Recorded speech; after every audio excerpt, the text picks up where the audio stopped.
이 시간 성경 공부하겠습니다. 성경 말씀 구약성경 요나 1장 4절입니다. 요나 1장 4절입니다. 구약성경 1287쪽입니다. 요나 1장 4절입니다.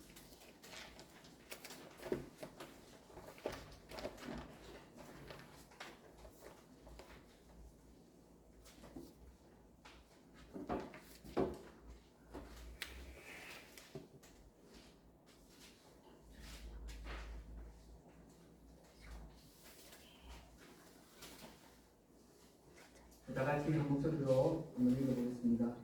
여호와께서 큰 바람을 바다 위에 내리시매 바다 가운데 큰 북풍이 일어나 내가 물이 깨어지게 되니라.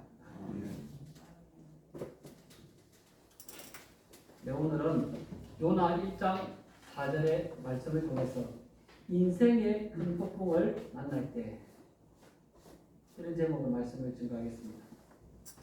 여러분, 길을 가다가 앞이 막혀있다면 어떻게 하겠습니까? 그러면 옆으로 돌아가면 되겠죠. 오른쪽이나 왼쪽으로 갈 겁니다. 그런데 오른쪽이나 왼쪽으로 돌아갈 수 있는 길들도 다 막혀서 지금까지 힘들게 봤던 그 길을 다시 되돌아가서 그래서 다시 되돌아가야 된다라고 하면 얼마나 기가 막히겠습니까? 이런 상황이 바로 요나의 상황입니다. 처음에는 좋은 길을 더러운 줄 알았는데 나중에 보니까 그 길이 고통의 길이요 큰 풍랑을 만나는 길이었습니다. 본래 요나는 니느웨로 가서 복음을 전하라라는 사명을 받았습니다. 그러나 그 사명을 수행하는 것이 정말 싫었던 것 같아요. 그래서 요나는 하나님 사명을 거절하고 도망가기로 결심했습니다. 3절을 보면 요나는 하나님이 가라고 하신 북쪽의 니느웨로 가지 않고 서쪽 끝에 있는 다시스로 도망가겠다라고 결심합니다. 그리고 다시스로 가는 배를 타기 위해 요바로 내려갔습니다. 신기하게도 요바에 가니 마침 다시스로 가는 배를 만났습니다. 이걸 보면 요나가 계획한 대로 모든 것이 잘 되는 것처럼 보였습니다. 그래서 요나는 자신이 가진 거의 모든 돈을 사용해서 다시스로 가는 배값을 지불했습니다. 니느웨가 아니라 요바에서 다시스까지 가는 데는 거의 한 4,000km? 2,000km 정도 되는 2,300km 정도 되는 것 같습니다. 지중해 맨 끝에서 지중해가 끝나는 데까지 가야지 그래야지 다시스가 돼요. 요나 갈 수 있는 가장 먼 데까지 갔다라고 생각해 보면 됩니다. 자, 그런데 계속 그렇게 가면 되나? 하나님은 잊어버리고 하나님 명령을 불순종하면서 살아가는데 그래도 괜찮은 걸까요? 계속 그렇게 살아도 되는 걸까요? 요나는 여호와의 얼굴을 피하려고 다시스로 도망하여 요바로 내려갔고 배를 탔습니다. 그랬더니 이제까지 가만히 요나를 지켜보고만 계시던 하나님께서 하나님의 손을 대기 시작했습니다. 오늘 말씀에 여호와께서 큰 바람을 바다 위에 내리시매 바다 가운데 큰 폭풍이 일어났다라고 말합니다. 이 말씀은 여러 가지 사실 알려집니다. 먼저 요나가 다시스로 가는 배를 타러 가는 중에 큰 바람을 만났다라고 했는데 이게 자연적인 그 현상이 아니라 좀 더 특별한 무엇인가가 역사하고 있었다라는 겁니다. 그래서 요나가 만난 큰 바람이 특별하다. 그냥 자연적인 현상이 아니었다라고 표현하는 말이 여호와께서 큰 바람을 내리셨다라는 말입니다. 이제 이 지형을 좀 알아야 되는데요. 우리나라에는 동해안에 태백산맥이 있습니다. 태백산맥이 강원도에 이렇게 딱 관통하고 있기 때문에 동쪽에서 불어오는 바람이 태백산맥에 딱 부딪히면 막혀서 더 이상 바람이 나가지 못해요. 근데 이스라엘은 어떠냐면 이스라엘 나라 서쪽에 산맥이 관통하고 있습니다. 예루살렘에서부터 그리심산, 에발산 해서 갈릴리까지 그리고 헬몬산까지가 쭉 산이 연결되어 있어요. 그리고 그 산 서편에 지중해가 있습니다. 요파는 그 지중해에 맞닿아 있는 그런 항구입니다. 그러니까 서쪽에서 바람이 거기가 바다가 있는데 바람이 불으면 어떻게 되냐면 그 바람이 이 산맥에 막혀서 더 이상 바람이 불지 못하니까 큰 바람이 일어날 수가 없어요. 바람이 다 막혀버려요. 그러면 큰 바람이 불어오려면 어떻게 해야 되냐면 북쪽에 찬 기운이 내려오면서 북풍이 불어와야만이 가장 큰 바람이 불어옵니다. 그런데 오늘 말씀을 다시 읽어보니까 큰 바람이 불어왔는데 큰 바람을 바다 위에 내리시네. 바람이 북쪽에서 불어온 게 아니에요. 바다편에서부터 불어왔는데 산맥이 막혀서 갈 데가 없는 바람이 갑자기 폭풍과 같은 바람이 불어왔다는 거예요. 그래서 이걸 여호와께서 큰 바람을 내리셨다라고 이렇게 표현하는 겁니다. 하나님은 자연 만물을 향해서 특히 우리 주변에 일어나는 모든 이들 가운데서 친히 그 이들을 주관하시고 행하십니다. 그래서 요나는 이 큰 풍랑을 만나는 것 중에서 하나님의 손길을 경험하게 되었습니다. 네, 여러분, 우리가 인생을 살아가다가 보면은 내가 원하지 않는 이런 큰 고난을 만나고 또 큰 폭풍을 만나게 될 때, 그래서 도저히 내 힘으로는 이 문제는 해결할 수 없겠다. 나는 여기까지다라는 생각이 들 때가 있습니다. 그럴 때 이걸 어떻게 해야 됩니까? 이런 상황이 되면 어떻게 해야 될까요? 첫째로 우리가 알아야 되는 게 이 모든 상황, 내가 이제 더 이상 어떻게 할 수 없어서 앞으로도 갈 수 없고 뒤로 되돌아갈 수도 없는 그런 절대절명의 순간까지 몰렸을 때도 그것마저도 하나님이 주관하신다라는 겁니다. 한번 따라해 보십시오. 하나님이 주관하신다. 그렇습니다.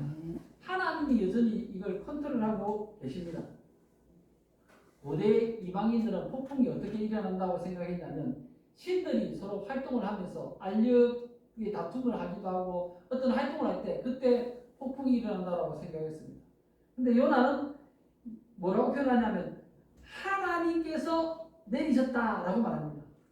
하나님이 그렇게 하신다라는 거예요. 하나님이 하신다고 성경은 계속해서 말합니다. 폭풍뿐이 아닙니다. 시편 135편에 보면 여호와께서 그가 기뻐하시는 모든 일을 천지와 바다와 모든 깊은 데서 다 행하셨도다. 안개를 땅끝에서 일으키시며 비를 위하여 번개를 만드시며 바람을 그 곳간에서 내시는 도다. 이 말씀을 보면 하늘과 땅과 바다와 세상의 모든 깊은 곳에서 일어나는 모든 일들을 누가 주관하신다? 하나님이 주관하신다라고 말합니다. 그래서 안개도 비도 번개도 바람도 다 하나님이 주관하고 계시다라고 말합니다. 그러면 요나에게 앞길에 왜 이런 폭풍이 일어났을까? 하나님이 그렇게 주관하신다는 건 아는데 왜 하필 요나에게 이런 일들이 일어났는가 하고 이렇게 따져봐야 됩니다. 그 이유는 요나가 하나님의 명령에 불순종하고 있기 때문입니다. 하나님이 요나의 앞길에 은혜를 거두시고 징계를 내리는 이유가 바로 이것입니다. 2절에 보니까 하나님의 명령을 받았습니다. 다시스로 니느웨로 가라라는 말씀이었습니다. 니느웨로 가라라고 하는데 3절에 보니까 그러나 요나가 여호와의 얼굴을 피하여 다시스로 도망하려 하여 하나님은 니느웨로 가라라고 했는데 요나는 다시스로 도망하려 가야 했다라고 말합니다. 그랬더니 하나님께서 그럼에도 불구하고 하나님은 은혜를 베푸셨다가 아니라 오늘 말씀에 생략되어 있는데 히브리 원문을 보면 그리고 여호와께서 큰 바람을 바다 위에 내리셨다. 그러니까 요나가 하나님께 불순종하니까 그 당연한 반응으로서 하나님께서 요나의 그 앞길을 막으시면서 요나에게 징계의 손길을 더하셨다라고 이렇게 말씀하고 있는 겁니다. 여러분 이 말씀을 통해서 우리가 좀 세상 만물을 바라보는 눈들이 열리시면 좋겠습니다. 오늘 말씀은 뭐라고 말하냐면 자연 만물을 통해서 하나님의 손길과 하나님의 역사심을 깨달아야 된다라는 것을 말씀하고 있습니다. 제가 이번 주간에 신문이 있다 보니까 북극에서 빙하가 녹았는데 영국만한 빙하가 떨어져 나갔대요. 근데 그 빙하가 떨어져 나간 이유가 북극의 이 남극의 온도가 다른 데보다 40도가 더 높대요. 물론 40도가 높아도 영상이 되진 않았어요. 40도가 높아서 영하 50도 정도 돼야 되는데 영하 18도가 됐다는 거예요. 영하 18도가 되니까 그 얼음이 떨어져 나갔다는 거예요. 그러면서 이렇게 큰 덩어리들이 한 나라의 크기만큼 되는 그런 얼음이 떨어져 나가면 어떻게 되냐? 그러면 급격하게 남극의 빙하가 녹는 것을 막고 있던 울타리들이 하나씩 떨어져 나가니까 그 다음에는 그 안에 있는 빙하들, 얼음들이 급격하게 녹아나가면서 해수면이 상승한다는 겁니다. 여러분, 지구상에 이런 변화가 일어나는 거 그냥 지구온난화, 기상이변의 결과 당연한 거 아니겠나라고 생각할 수 있습니다. 근데 오늘 말씀해보니까 바다에 하나님께서 큰 폭풍을 내리심에 이런 일이 일어났다고 합니다. 아니 온도가 1, 2도 올라가는 건 우리가 이해할 수 있어요. 그런데 40도가 올라갔답니다. 40도가. 어느 날 갑자기 온도가 40도가 더 어느 지역에서 더 높아진다는 거 있을 수가 있는 일입니까?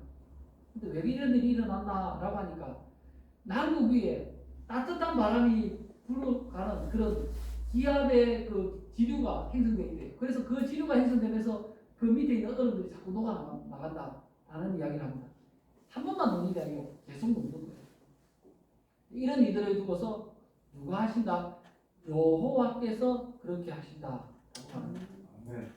요나는 풍랑을 만났는데 우리가 살고 있는 동네가 온 세상이 지금 난리가 났습니다. 이런 이들을 바라보면서 그냥 아무런 감각이 없는 것이 아니라 하나님께서 지금 이러한 이들을 하고 계신다라는 것을 깨달아야 됩니다. 자연을 통해서 또 우리가 겪고 있는 여러 가지 사건, 사고들을 통해서 또 우리가 경험하는 여러 가지 경험들을 통해서 하나님의 흔적을 찾아보고 하나님의 뜻을 깨달아야 하는 겁니다. 지금 이 일들 가운데 하나님의 뜻은 무엇일까? 한번 생각해 봐야만 하는 것입니다. 그렇게 하나님에 대해 생각을 하면서 세상을 보기 시작하면 세상의 배후에서 계속해서 자신의 뜻을 드러내시며 자신의 뜻대로 이루어가시는 하나님의 놀라운 손길, 확실한 은혜를 발견하게 되는 것입니다. 점점 하나님과 동행하며 하나님을 의지하며 살아가게 되는 것입니다. 여러분, 사업의 문제가 하나님으로부터 나왔다라고 생각하면 또 사람과 사람 간의 문제를 풀어서 해결해가지고 되는 것이 아니라 내가 노력하고 더 열심히 하면 해결되는 것이 아니라 하나님으로부터 나왔기 때문에 하나님 앞에 기도하고 하나님 앞에서 해결함을 받지 못하면 사람 간의 문제만으로는 온전한 해결이 되지 않는다라는 것을 발견하게 되는 겁니다. 그러면 하나님 뜻에 맞춰서 내가 불순종하고 있다면 순종하는 방향으로 돌아서든지 내 뜻과 하나님 뜻이 다르다면 하나님 편에 맞춰서 내 뜻을 순종하든지 어떻게 했었는지 하나님 앞에서 해결해보고 하나님 뜻에 대해서 확인을 해야 하는 겁니다. 중요한 것은 폭풍을 보낸 분도 하나님이시요 그 폭풍을 잠잠케 하실 분도 하나님이시다라는 것입니다.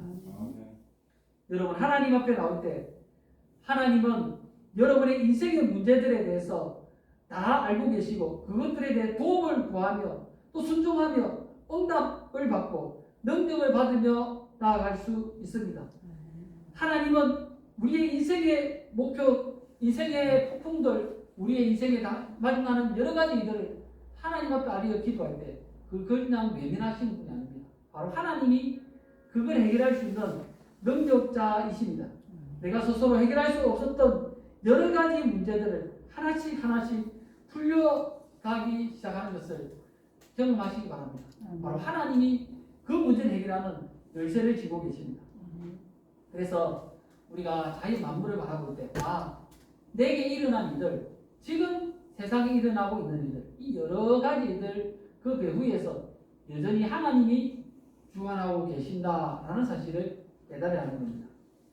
두 번째로 오늘 말씀은 인생의 폭풍을 통해서 우리에게 어떤 가르침을 주고 있다라는 겁니다. 이 인생의 폭풍을 통해서 첫 번째로 주는 가르침은 하나님은 사랑하시는 자를 징계하신다라는 겁니다.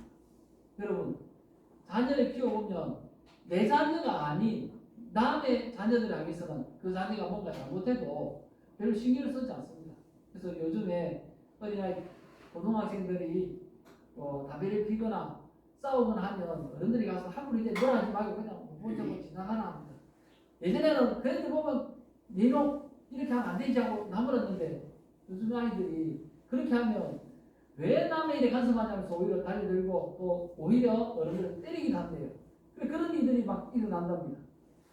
그런데 그걸 보고 참지 못하는 분들이 있어요. 왜 못 참냐면 걔들이 남의 애들처럼 안 보이고요. 다 내 자식처럼 보이고 또 내 주변에 자녀들처럼 보이기 때문에 어떻게 해서든지 그걸 좀 고쳐주고 싶은 그런 마음이 있는 겁니다.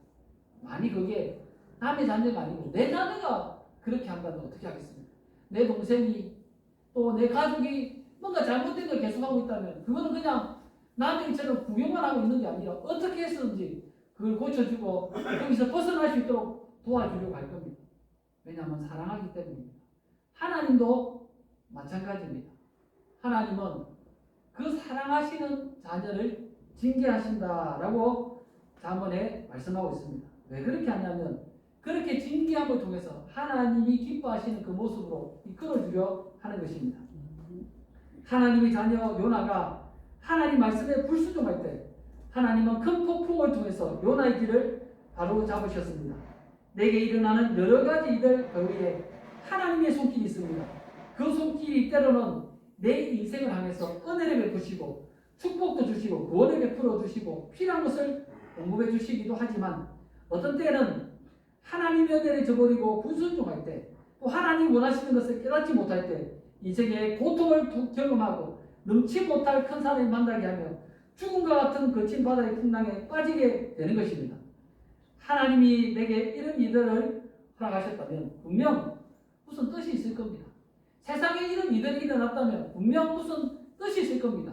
그래서 하나님 왜 내게 왜 우리에게 이런 일들이 일어났습니까? 하고 한번 질문해 봐야 하는 것입니다. 두 번째로 오늘 말씀에 큰 폭풍을 만났을 때 우리가 깨달아야 되는 건 결국 하나님의 뜻은 이루어지고야 만나는 겁니다. 하나님 뜻이 이루어집니다. 아무리 내가 원하는 것을 하려고 노력해도 결국에는 하나님의 뜻이 이루어져요. 제가 만났던 분 중에 어떤 분이 지금 대학에서 강사로 일을 하고 계십니다. 근데 그분이 모친이 기도를 하시는데 어떤 기도를 하시냐면 하나님 우리 아들을 하나님께 목회자로 소원해서 드린다고 이런 기도를 하셨어요. 본인은 마음도 없는데 목회자로 드린다고 기도를 했어요. 그래서 내가 하나님께 너를 바쳤으니까 너 목회자 돼야 된다 하면서 막 이렇게 말씀하시는 겁니다. 근데 이 아들은 그럴 마음이 없어요.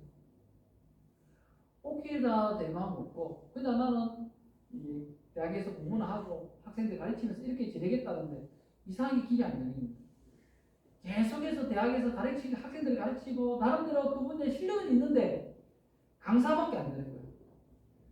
이제 혼자 살 때는 강사가 돼도 생각이 됩니다. 그런데 이제 가정이 있고 자녀들이 자라는데 강사가 되면요 이 시급이 얼마 되지 않아요. 그리고 수업을 한 만큼 돈 받습니다. 요즘에 조금 늘었을 건데 제가 2005년인가 보니까 한 번 강의할 때 5만원 많이 받 10만원 적게 받는 사람은 5만원 한 시간에 많이 받는 사람은 10만원. 그래서 그 강의를 하면서 강의하는 것처럼 그 시간에 저기서 여기저기 몇 개 대학을 다니는 거예요. 근데 그분이 그러고 있는 거예요. 자존심에 여기저기 대학 갈 수 없고 후배들이 다 정교수로 있는데 거기 갈 수도 없고 또 가만히 있자니까 월급이 변변찮고 생활이 너무 힘든 거예요. 그래서 왜 그런가 하고 이제 돌아보니까 어머니가 기도를 그렇게 하셨는데 내가 그 기도대로 못하니까 이렇게 힘들다라고 이야기를 하시는 걸 들었습니다. 여러분 어떻습니까? 하나님의 뜻은 이루어지고야 합니다. 그런데 내가 기어이 하나님 뜻을 거스리면서 내가 원하는 고집대로 내가 하고 싶은 대로 하겠다라고 하면 어떻게 될까요? 그럼 계속해서 징계를 당하고 계속해서 삶이 억눌리고 뭔가 막히고 뭔가 부족하고 뭔가 결실하지 못하면서 고통스러운 삶들을 살아가게 되는 것입니다. 반면에 하나님께서 어떤 사람을 높이시고 어떤 사람을 축복하시겠다라고 작정하셨다면 어떨까요? 야곱의 11번째 아들이 요셉입니다.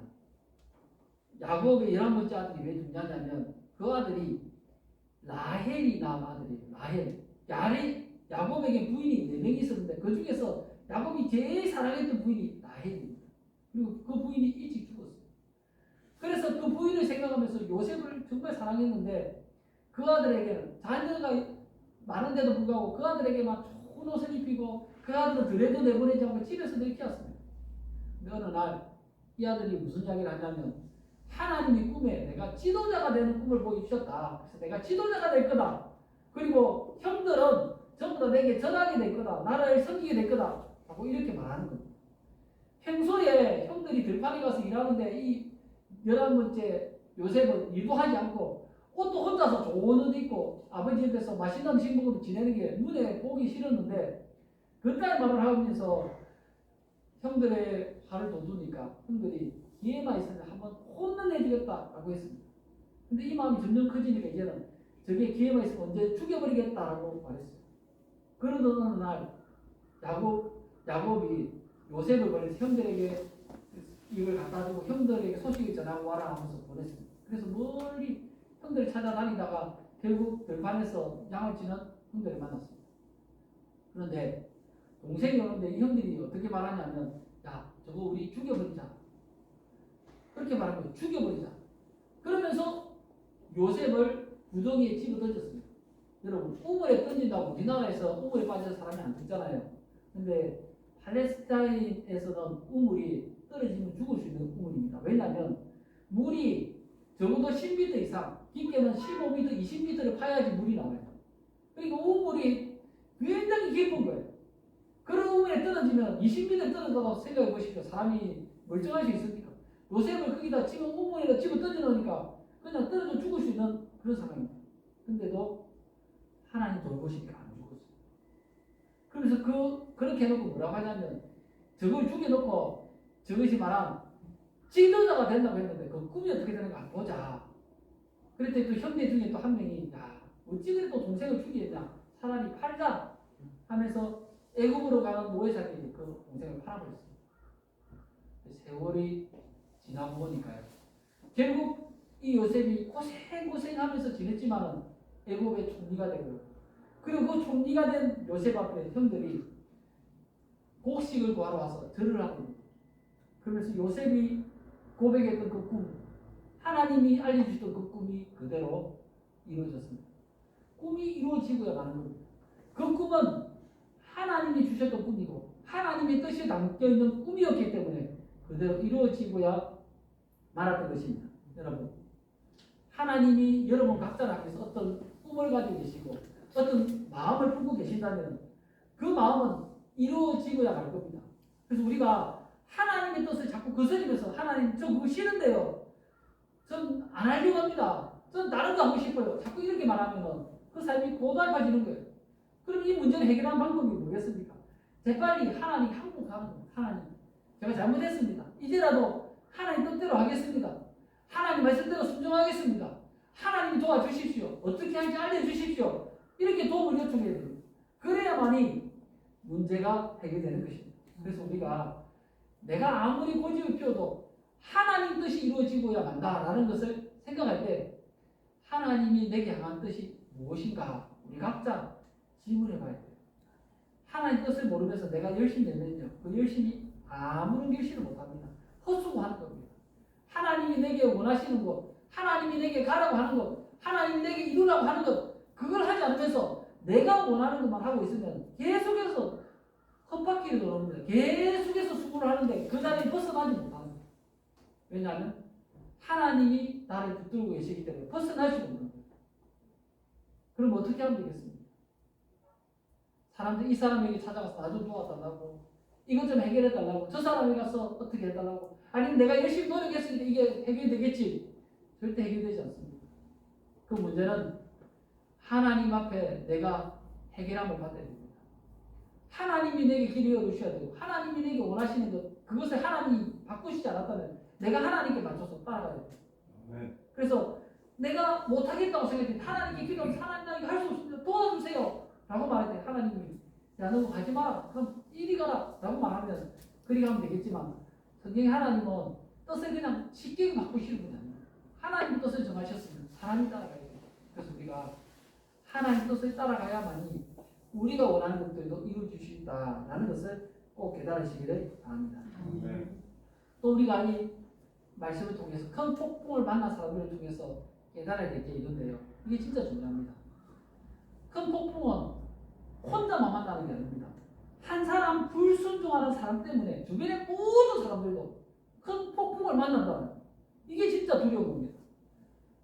이 바다에서 하나님께 불순종하고 하나님 사명 저버리고 도망가는 사람은 요나 한 사람입니다. 요나 한 사람 때문에 요나가 탄 배의 모든 사람들이 그 폭풍을 만나고요. 그 폭풍에서 벗어나기 위해서 자기들이 가진 재물을 전부 다 바다에 집어 던지면서 배를 가볍게 하기 위해서 그 무역하는 배의 물건들을 다 버리고 있어요. 그렇게 노력을 합니다. 그래서 엄청난 피해를 입었습니다. 누구 때문에? 요나 때문에. 하나님께 불순종하는 한 사람 때문에 주변의 모든 사람들이 피해를 입는 겁니다. 바꾸고 말하면 나 한 사람이 하나님께 불순종하는데 나 한 사람으로 끝나는 게 아니라 나 한 사람을 하나님께서 징계하시면서 나만 징계하는 게 아니라 주변의 모든 사람들이 같이 싸잡아서 고통을 당하고 눈물을 흘리고 하나님께서 그 징계의 시간을 같이 보내게 된다는 겁니다. 이게 남의 일이 아닙니다. 이게 바로 우리의 현실이라는 사실을 깨달아야 합니다. 여러분, 우리가 바로 그리스도인들입니다. 요나가 하나님의 선지자였듯이 우리가 바로 하나님의 택한 백성들이요, 왕같은 제사장들이요, 또 그리스도의 제자들입니다. 하나님이 요나에게 니느웨로 가라라는 사명을 주셨던 것처럼 오늘 우리에게 땅끝까지 이르러 복음을 전가라라는 사명을 주셨습니다. 우리들 각자에게 각각 재능에 따라서 특별한 사명을 맡겨주셨습니다. 우리는 모두 하나님이 우리 각자에게 맡기신 사명을 따라서 순종하면서 살아야 합니다.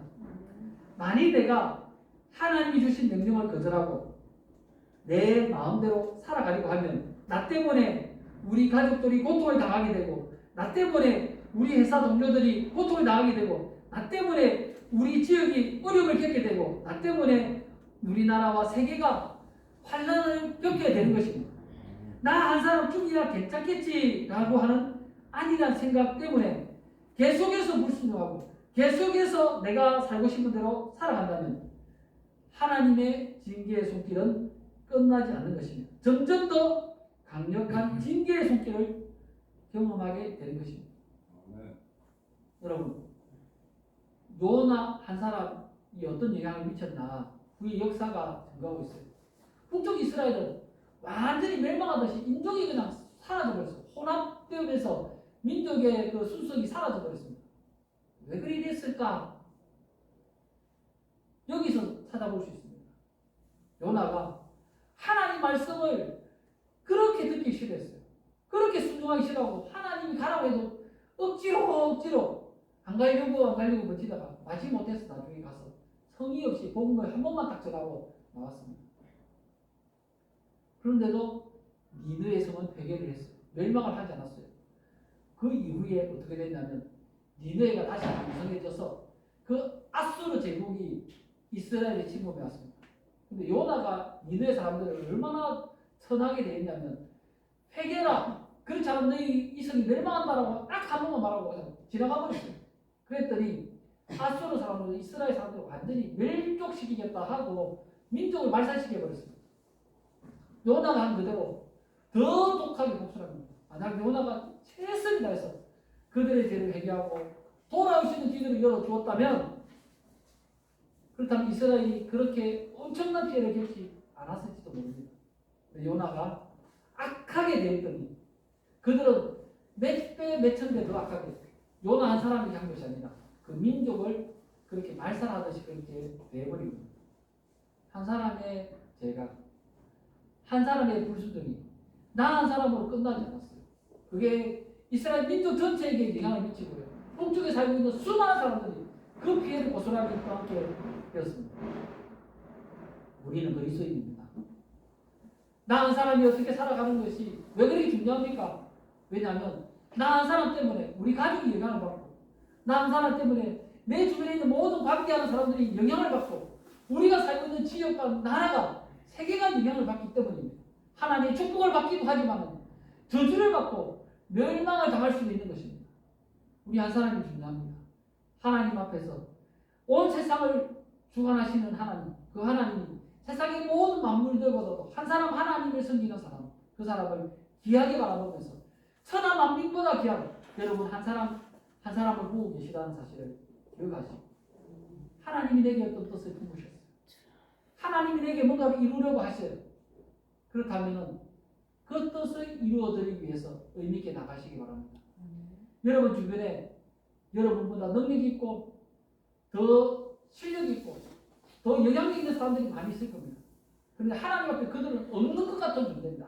아무것도 아니에요. 하나님에게는 오직 하나님 백성이 소중합니다. 하나님 섬기는 사람들 그들이 소중하고요. 그들의 태도를 너무나 소중하게 생각하십니다. 우리가 어떻게 행하는가를 바라보시면서 이 세상에 대해서 어떤 수위의 징계를 가하실 건가, 언제까지 징계를 가하실 건가에 대해서 고민하고 계신 하나님 마음을 헤아려 보시고 우리가 다시 한번 회개하고 우리 자신이 하나님 뜻 앞에 무릎 꿇는 이러한 시간들이 되시면 좋겠습니다. 오늘 말씀을 생각하면서 같이 한번 기도하겠습니다. 살아계신 하나님, 귀한 은혜를 허락하심을 감사하게 드립니다. 요나에게 하나님의 사명을 받았지만은 도망가고 있는 그 선지자에게 폭풍을 보내심으로 다시 사명의 자리로 이끄신 하나님, 우리가 하나님 뜻을 분별하지 못하고 우리 마음대로 살아가고 우리 욕심을 따라 살아갈 때 하나님의 징계의 손길이 임하며 우리 가족과 우리의 사업과 우리 행하는 모든 일들 가운데 또 우리가 살고 있는 세계 가운데 고통과 저주가 임하고 있는 것들 바라볼 때 주여 어디서 떨어졌는지 발견하고 회개하고 돌이키게 하여 주옵소서. 이전에 일어나지 않던 급격한 변화들이 일어나고 환경에 질병에 고통이 임하는 것들 우연히 일어난 것이 아니라 하나님의 다스리시는 손길 안에 이 모든 일이 되어졌음을 고백합니다. 주여 바로 내 죄 때문이요 나에게 불순종한 죄이오니 용서하여 주시고 돌이키게 하여 주시고 새롭게 설 수 있도록 인도하여 주시옵소서. 예수님의 이름으로 기도합니다. 아멘.